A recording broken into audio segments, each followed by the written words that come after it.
Bismillahirrahmanirrahim. Assalamualaikum warahmatullahi taala wabarakatuh. Al-Fatihah. A'udzubillahi minasyaitonir rajim. Bismillahirrahmanirrahim. Iyyaka na'budu wa iyyaka nasta'in.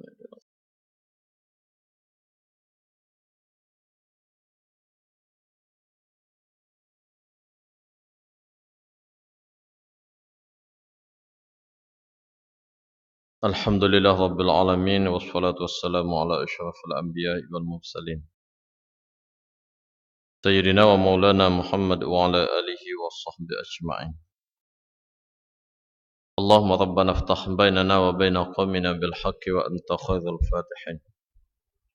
Subhanaka la ilma lana illa ma 'allamtana innaka antal alimul hakim.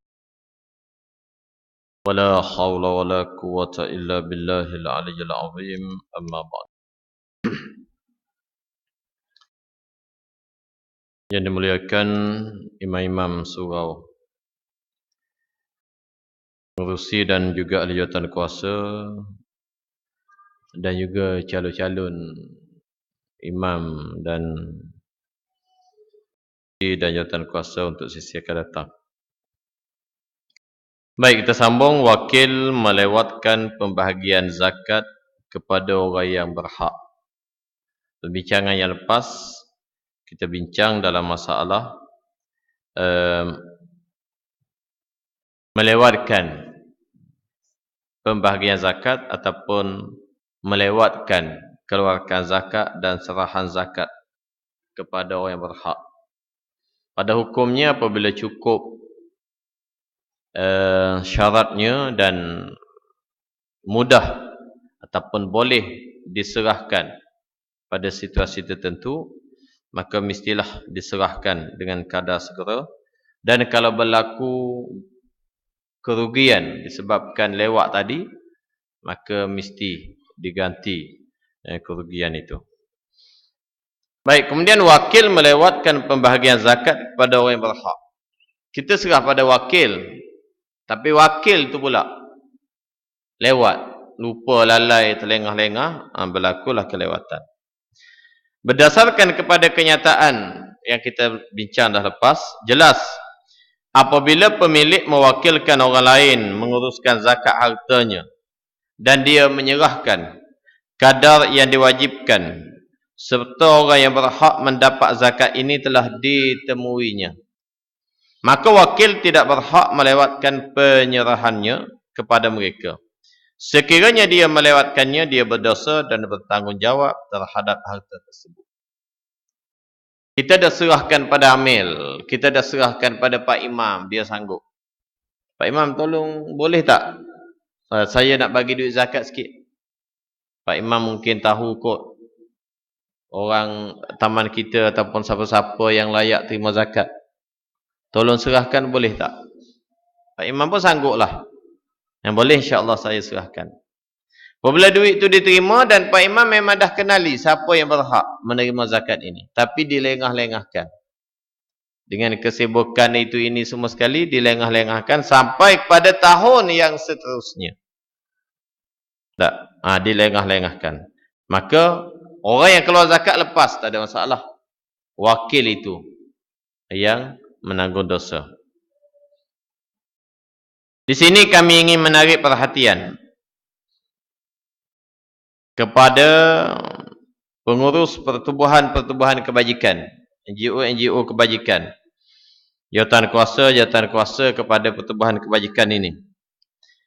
Kami ingin jelaskan kata tuan kitab kepada mereka bahawa menyimpan sejumlah harta zakat yang diserahkan oleh pengeluar zakat sebagai dana modal putaran untuk kepentingan pertubuhan itu ataupun disimpan dalam simpanannya.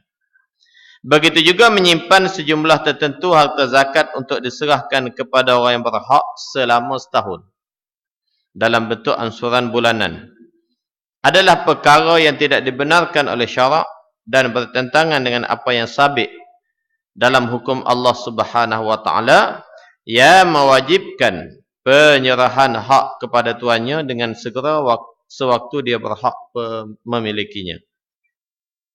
Perkara itu juga bertentangan dengan hikmah disyariatkan zakat yang bermatlamatkan mencukupkan keperluan orang fakir dan orang yang sepertinya dengan memberikan mereka sejumlah harta yang mungkin membantu mereka menyediakan kerja yang mulia yang menjadi sumber rezeki yang berterusan untuk mereka.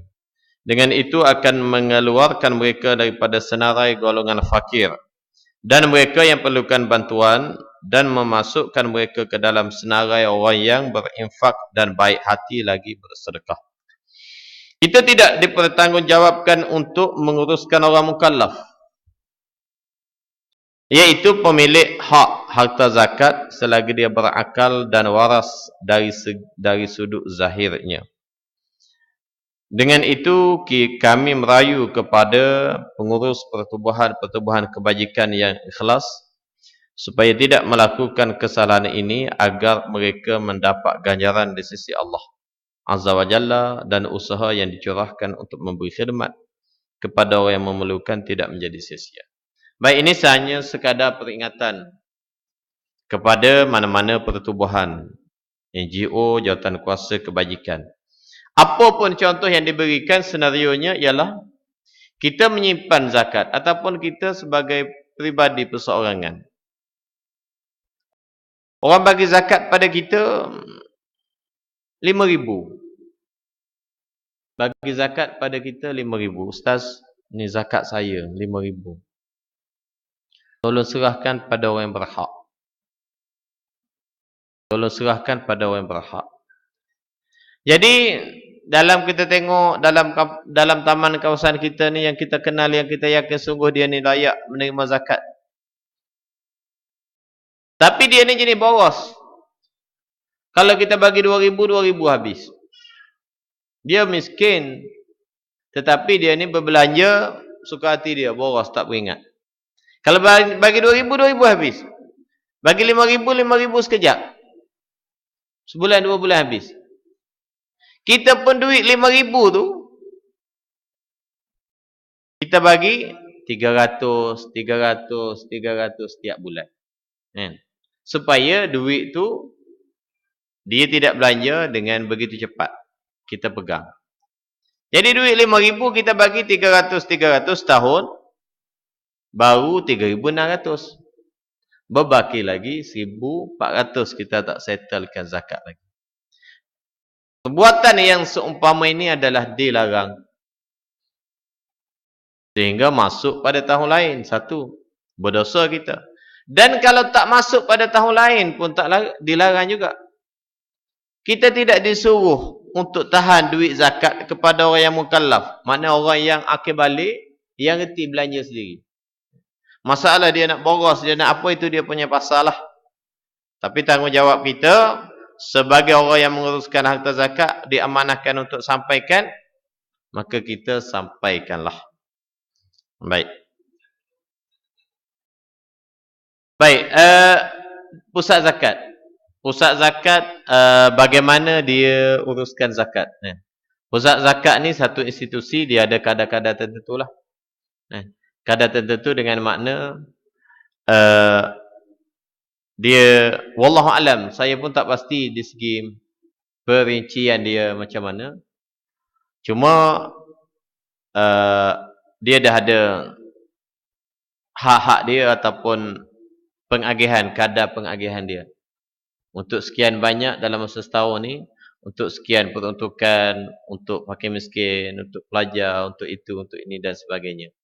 Baik, pusat zakat, dia yang menguruskan zakat. Orang yang mengeluarkan zakat, dah selesai, dia letak di pusat zakat yang menguruskan zakat yang diberi amanah oleh kerajaan. Tapi kita, sebagai wakil yang bukan diamanahkan oleh kerajaan contohnya, lebih teruk.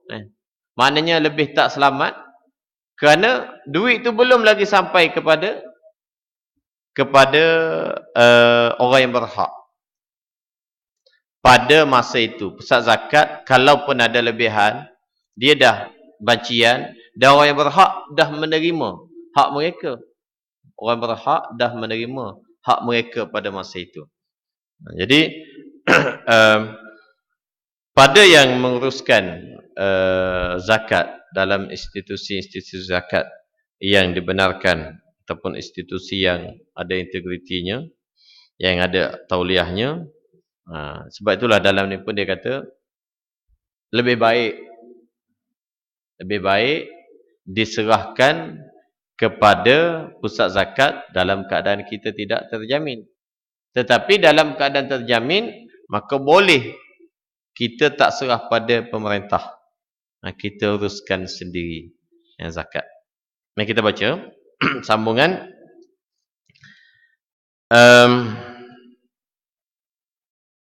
Satu yang dua dia kata, kenapa kena beri terus? Karena duit yang kita beri, duit zakat yang kita beri pada orang miskin, dengan duit itulah, mungkin dengan duit yang sedikit modal tadi, dia jana pekerjaan dia. Perniagaan ke, urusan ke apa ke. Mungkin dengan sebab kita bagi dia ada belanja, katakanlah contoh, duit yang ada dia guna untuk buat cari kerja. Perbelanjaan hari tu, kerana dah ada duit dah, kalau dia tak kerja 3 hari pun okey. Dia cari kerja yang lebih baik. Maka dia dapat kerja yang lebih baik. Selepas daripada itu, dia tak jadi miskin lagi dah. Ataupun dengan duit itu, dia guna untuk sedikit perniagaan. Maka, perniagaan dia menjadi, Allah beri rezeki pada dia melalui perniagaan. Selepas daripada itu, dia dah tak jadi miskin lagi dah. Jadi sebab itulah dia kata, hak fakir miskin ini, yang mukallaf, yang dia tahu uruskan perbelanjaan dia sendiri, maka tidak menjadi tanggungjawab kepada kita, bahkan salah pada kita untuk kita pegang duit mereka itu. Baik, selesai. Jadi jangan lewat-lewatkan. Tambah-tambah lagi kalau kita jadi wakil. Bukan duit kita pun. Kan? Kita hanya sekadar menanggung dosa. Bukan duit kita tolong pegang. Nak tarik tak boleh. Kalau kata sebulan boleh tarik 10%. Tak ada pula hukum begitu. Tak. Tolong pegang je. Kalau orang bagi 5,000, 5,000 kita kena bagi pada orang lain. Jangan sekali-kali ambil upah pegang pada harta zakat ini. Segera berzakat sebelum waktu wajib. Macam mana ni? Berzakat dahulu sebelum waktu wajib. Apabila pemilik mengeluarkan zakat sebelum tiba waktunya, maka kita melihat beberapa keadaan. Ada beberapa permasalahan dalam bab ini. Kalau dia mengeluarkan zakat sebelum cukup nisabnya, maka ia tidak sah dan harta yang dikeluarkan itu tidak dikira sebagai zakat. Artinya apabila hartanya selepas itu cukup nisab dan berlalunya haul, maka dia tidak wajib mengeluarkan zakat. Maka dia tetap wajib mengeluarkan zakat. Dan harta yang dikeluarkan sebelum itu tidak dianggap dapat menampung kewajipan itu. Kerana sebab yang mewajibkan zakat ialah nisab. Nisab itu tidak wujud pada asalnya, pada masa dia bagi zakat, keluar zakat. Jadi kita kiaskan perbuatan itu dengan segera membayar harga sebelum membeli barang.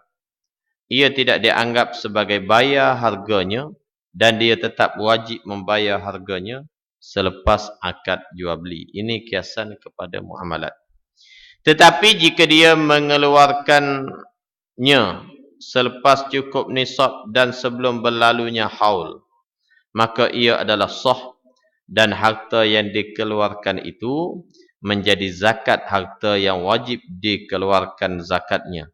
Maksudnya, dia tidak wajib mengeluarkan zakat hartanya itu setelah berlalunya haul.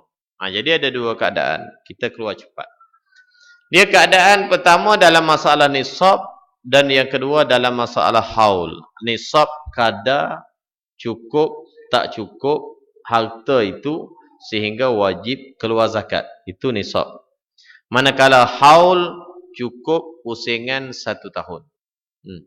Haul cukup pusingan 1 tahun. Kita kata Kita kata contohlah, contoh kita kata kita berniaga lembu. Niaga lembu. Apabila kita bela lembu 25 ekor. 25 ekor kena keluar zakat. Baik. Apabila kita bela lembu sampai 25 ekor kena keluar zakat. Tapi raya bulan 7 ni lembu kita tak sampai 25 ekor lagi. Lembu kita bulan 7 ni katalah bulan hari raya tak? Kebetulan bulan 7 ni hari raya. Hari raya puasa.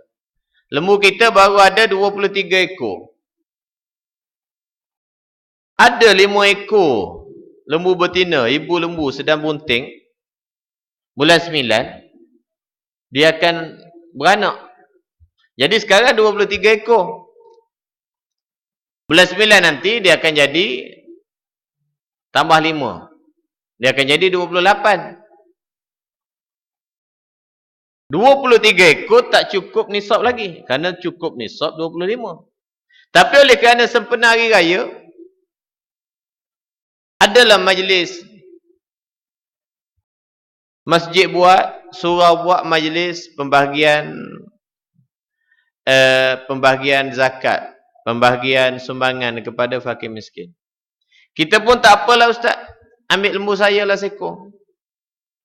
Ambil lembu saya seekor. Kita niat sebagai zakat untuk tahun itu. Kerana kita tahu dah bulan 9 nanti lembu kita akan jadi 25 ekor. 28 ekor cukup dah nisab dia. Jadi kita keluar awal. Sah ke tidak yang kita keluar awal pada masa 23 ekor ni kita niat zakat? Maka tidak sah. Tidak sah. Beri-beri sajalah. Tak, tidak sah. Apabila sampai bersalin nanti dah 23 ekor sembelih dah seekor, bersalin 5 ekor, jadi 27 ekor. 27 ekor tu wajib zakat. Maka kena keluar zakat seekor. Yang keluar dulu tu dulu ustaz, saya dah niat, saya dah tahu dah cukup bulan 9 ni 28 ekor. Saya keluar awal. Tak boleh. Tidak dikira. Baik. Terus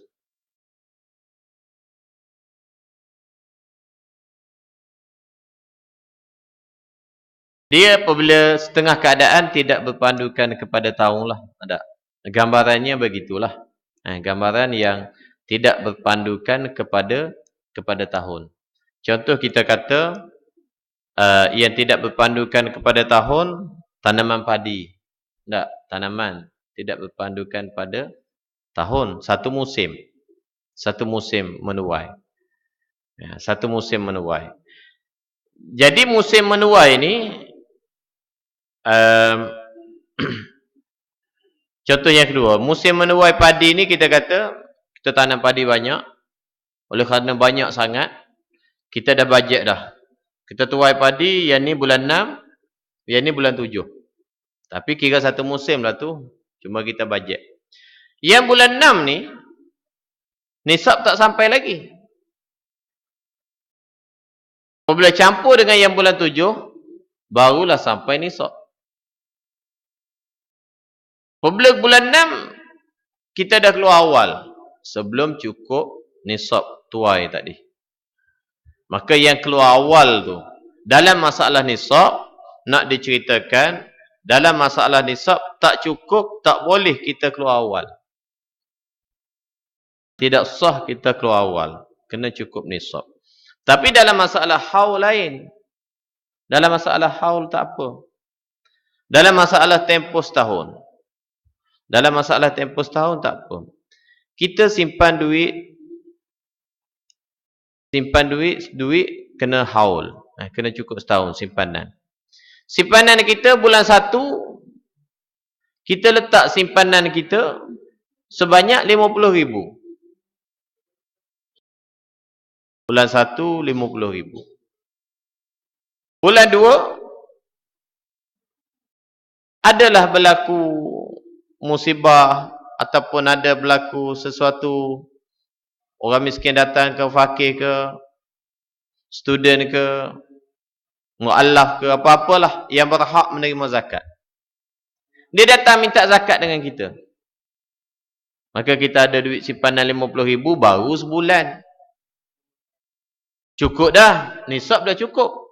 Kita pun keluar, ambillah duit zakat saya 2,000. Duit zakat saya 2,000. 50,000 tu dia simpan sampailah bulan 12, cukup setahun. Dia dah keluar bulan 2 lagi. Sepatutnya bulan 12 cukup setahun. Tapi bulan 2 dia dah keluar, dah awal. Yang tu tak mengapa. Tak cukup nisab, dikeluarkan awal sebelum cukup nisab, tak dikira.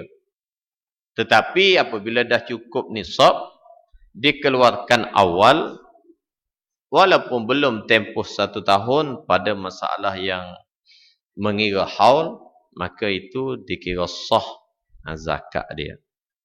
Gitu.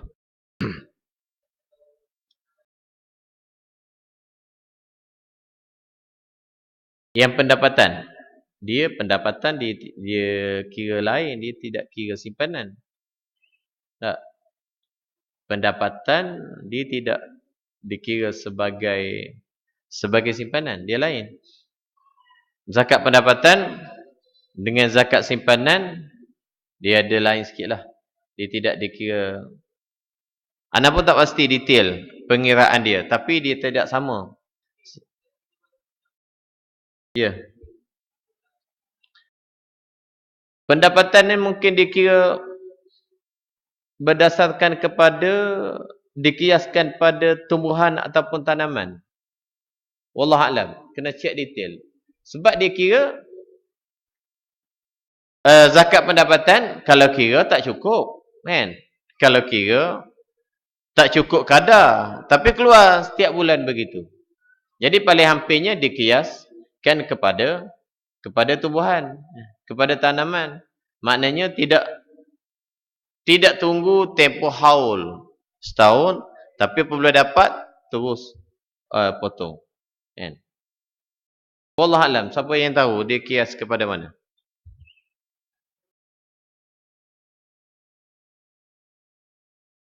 Macam mana?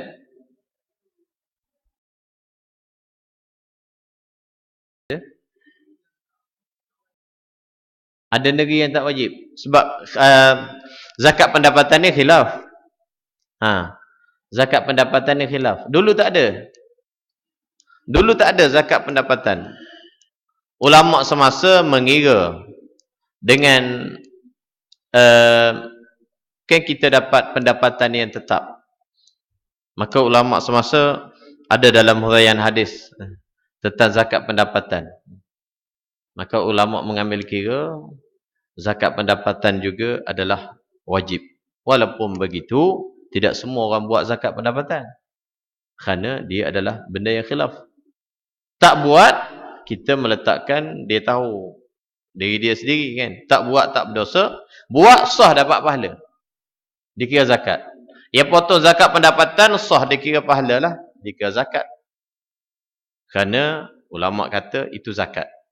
Yang tak buat, kita kata tak berdosa lah. Sebab apa? Sebab dia pegang qaul yang kedua, tak wajib pada zakat pendapatan. Kan? Itulah. Kadang-kadang, ialah kalau mengikut pusat zakat, melebihi daripada 3. Kan? Melebihi daripada 3,000. Kam lebih daripada 3,000, pusat zakat akan buat potongan zakat pendapatan. Income sebelum daripada 3,000 tak buat. Itu baru saya ambil 3,000 had minimum dia. Ya.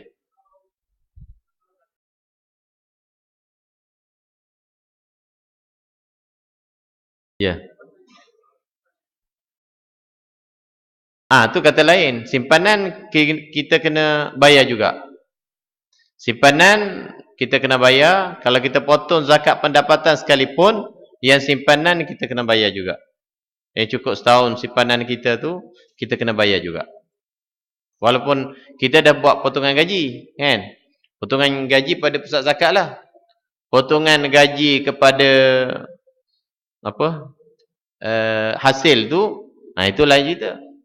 Tak. Kita hasil pun kita potong. Zakat pun kita potong. Duit ada lebih sikit-sikit kita simpan. Yang ni kena keluar zakat juga ke? Kita dah potong 2 kali potong dah ni. Tak. Kena juga. Apabila cukup, kadar dia lah. Baik.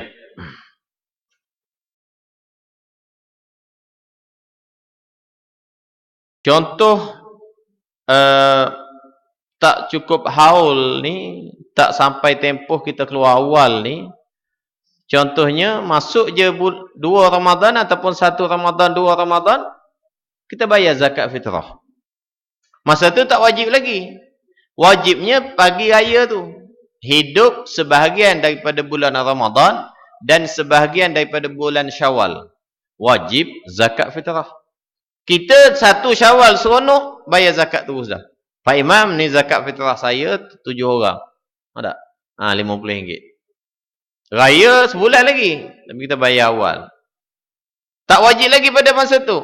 Kita bayar awal. Sah ataupun tidak? Sah. Zakat, bayar awal. Tak cukup masa, tak apa. Tapi tak cukup nisab, tak boleh. Kan? Pak Imam, 2 tahun lagi saya nak kahwin. Jadi, saya bayar sekarang ni untuk anak saya. Kan? Anak tak ada lagi bayar dah. Tak? Yang tu tak boleh. Ulama mengatakan yang tak ada ain tu, tak cukup nisab tu lah. Yang tu tak boleh. Tidak dikira sebagai zakat. Kerana dikira sebagai zakat apabila ada benda tu. Baik.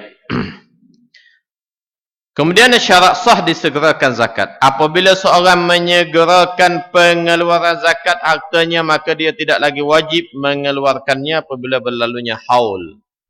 Berlalunya masa tadi dengan syaratnya, pemilik pengeluar zakat tetap kekal menjadi orang yang layak mengeluarkan zakat sehingga berlalunya haul tersebut.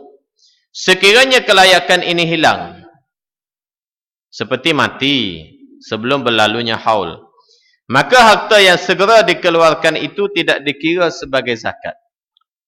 Dalam hal ini, warisnya berhak mengambil semula harta yang telah diserahkan. Sekiranya sebelum itu beliau telah menjelaskan kepada penerima zakat bahawa harta itu adalah harta zakat yang didahulukan. Harta yang dimilikinya kekal seperti asalnya hingga berlalunya haul. Kalau harta tersebut rosak atau dijual bukan dengan jalan perniagaan, harta yang disegerakan itu tidak dianggap sebagai zakat. Dia berhak mengambil semula kalau dia telah menjelaskan kepada penerima zakat bahawa itu adalah zakat yang disegerakan. Yang ketiga, penerima zakat yang disegerakan itu adalah mereka yang berhak menerima zakat hingga ke akhir haul. Seorang itu boleh hilang kelayakannya sebagai penerima zakat jika berlaku sesuatu keadaan yang mengejut sewaktu akhir haul. Seperti dia tiba-tiba menjadi kaya yang bukan disebabkan penerimaan harta zakat itu. Ataupun dia murtad atau seumpamanya. Ini disebabkan yang menjadi perkiraan ialah akhir haul, di mana ketika itu zakat wajib dikeluarkan pada masa itu.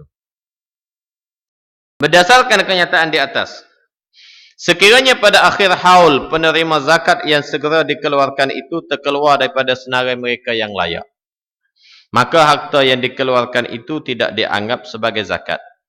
Pemiliknya hendaklah mengeluarkan zakatnya sekali lagi.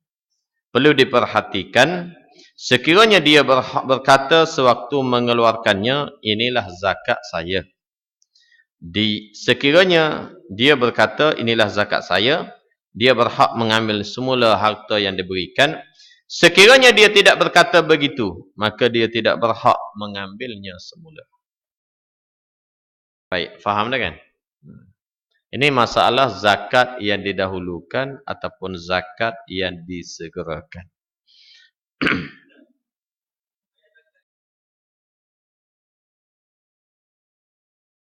Tahun Qamari, bulan Islam. Bulan Hijri lah. Setahun, kira setahun Hijri. Itu perkiraan dalam Islam. Tapi kita terlepas pandang, tak senang dikira setahun Masihi. Sebab kita tidak membudayakan menggunakan yang Hijri punya. Tak, kita gunakan yang Masihi. Tapi kiranya setahun adalah setahun Hijriah, bukan setahun Masihi. Baik, dalam masalah kita dahulukan, kita bayar dulu. Pertama sah zakat tadi, orang yang bayar tu dia hidup sehingga akhir haul. Walaupun dia bayar bulan 2, dia hidup sehinggalah bulan 12, cukup tempoh setahun. Kalau dia mati, sebelum setahun dia mati, maka harta tadi tidak dikirakan sebagai harta zakat. Kerana pengeluarnya dah meninggal, tak wajib bayar zakat. Waris dia boleh ambil. Pak Imam, duit yang saya keluarkan dulu, duit zakat ada lagi ke? Pak Imam kata ada, simpan, kita nak bayar akhir tahun. Saya nak ambil balik, ayah saya dah meninggal. Kan? Ayah saya dah meninggal. Itu tidak dikira sebagai harta zakat, itu dikira sebagai harta pusaka waris. Waris ni kena bagilah. Kena bagi pula harta itu, dan sebanyak mana bahagian yang dia dapat, maka bermula daripada itulah pula haul yang baru. Tak boleh sambung haul berpindah milik tu. Tak. Sebab itulah boleh ambil. Waris boleh ambil. Tetapi dengan syaratnya, orang yang keluar zakat tu, ayah tadi cakap, Ustaz, ini zakat saya yang didahulukan. Sejumlah sekian, sekian, sekian. Baik, satu. Yang keduanya, harta yang dimiliki kekal. Maknanya, kalau dia harta simpanan, kekal. Yang dia simpan dalam jumlah kadar nisab yang sampai nisabnya, sehinggalah akhir tahun. Kalau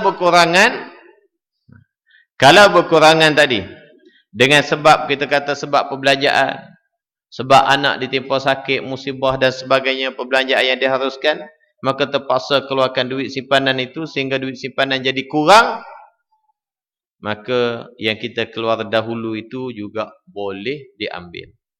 Tidak dikira sebagai zakat, kerana dia tak cukup syarat lagi. Yang tiga, sah dikira sebagai zakat. Orang yang menerima tadi, dia masih dikategorikan sebagai asnaf penerima zakat semasa akhir tahun. Kalau tidak, maka tidak dikira sebagai zakat. Perhatiannya ialah, kalau setengah orang tu dia keluar zakat tapi dia tak bagi tahu zakat. Dia keluar zakat tapi dia tak nak bagi tahu zakat. Takut orang kata, alah bolehlah dia bagi duit zakat, bukan duit dia pun.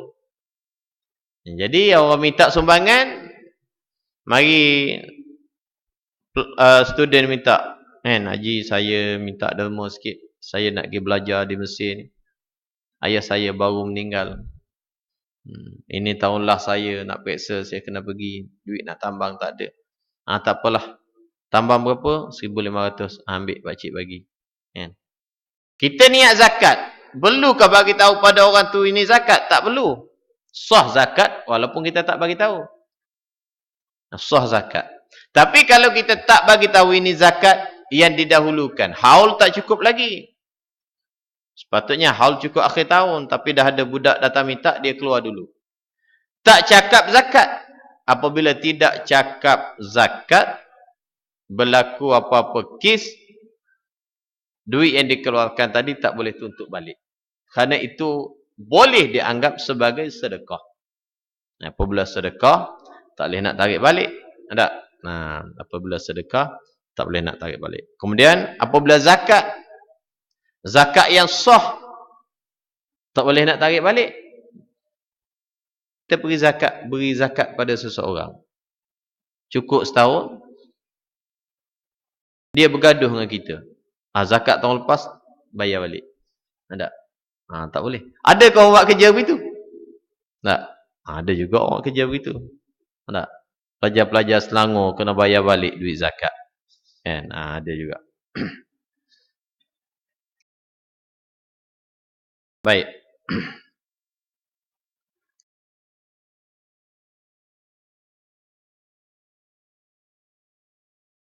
Jadi itu malam ni cukuplah dua perkara tu kita dapat, iaitu peringatan dalam bab melewatkan zakat. Berdosa sehingga berlalu masa. Kalau kita sebagai wakil, tuan dia tak berdosa dah, orang yang keluar zakat kita lepas dah. Tapi penerima itulah wakil tu yang menanggung dosa akibat kecuaian dia. Kemudian yang disegerakan ilmunya tak cukup nisab, tak sah. Tetapi tak sampai haul, tak mengapa. Kemudian zakat yang sah tidak boleh ditarik balik. Zakat yang tidak sah, yang tidak dinamakan zakat dengan sebab-sebab tertentu tadi, boleh ditarik balik kalau masa keluar kita kata ini zakat. Tapi kalau masa keluar kita tak bagi tahu ini zakat, maka ia jadi sedekah, dan sedekah tidak boleh yang ditarik balik. Wallahu alam. Kemudian menyerahkan zakat kepada pemerintah. Ini kita sambung untuk bulan depan, insya-Allah. Sallallahu alaihi Muhammad wa ala alihi wa sahbihi ajma'in walhamdulillah. Bismillahirrahmanirrahim. Alhamdulillah wassalatu wassalamu ala Rasulillah wa ala alihi. Allahumma 'allimna ma yanfa'una wanfa'na bima 'allamtana wa zidna. Wa sallallahu ala sayyidina Muhammad wa ala alihi wa sahbihi ajma'in. Assalamualaikum warahmatullahi wabarakatuh.